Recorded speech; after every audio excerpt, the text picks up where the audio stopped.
العلماء على تحريم أعياد الكفار زي عيد الحب وعيد الميلاد القاعد يعملوا شيخ التكسي الآن. استدلوا بأدلة منها قال عليه الصلاة والسلام: من تشبه بقوم فهو منهم.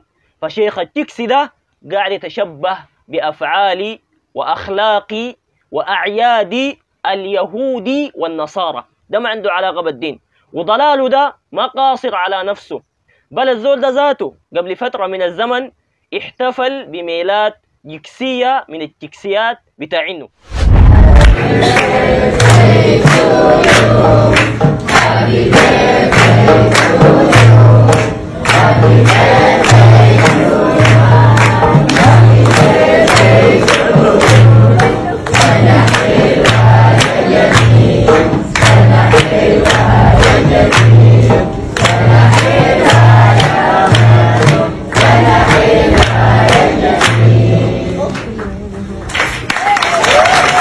بالله عليك، ده دين؟ ده تدين برب العالمين؟ ده دين؟ ده تنقذ به الناس من عذاب الله إلى جنة الله؟ ده دين؟ ده تعلم لأولاد المسلمين ولبنات المسلمين؟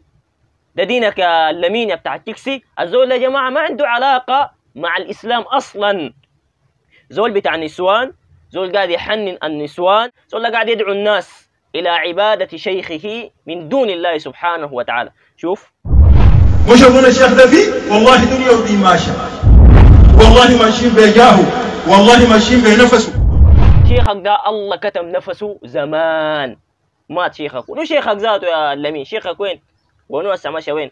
قال تعالى: أيشركون ما لا يخلق شيئا وهم يخلقون ولا يستطيعون لهم نصرا ولا أنفسهم ينصرون. شيخك يا اللمين والله كان دعيته ولو ناديته ما يستجيب لك وما بيملك أي حاجة شيخك ده.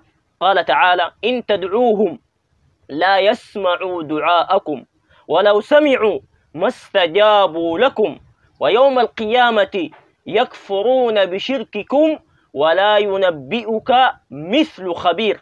يا أيها الناس أنتم الفقراء إلى الله والله هو الغني الحميد إن يشاء يذهبكم ويأتي بخلق جديد وما ذلك على الله بعزيز.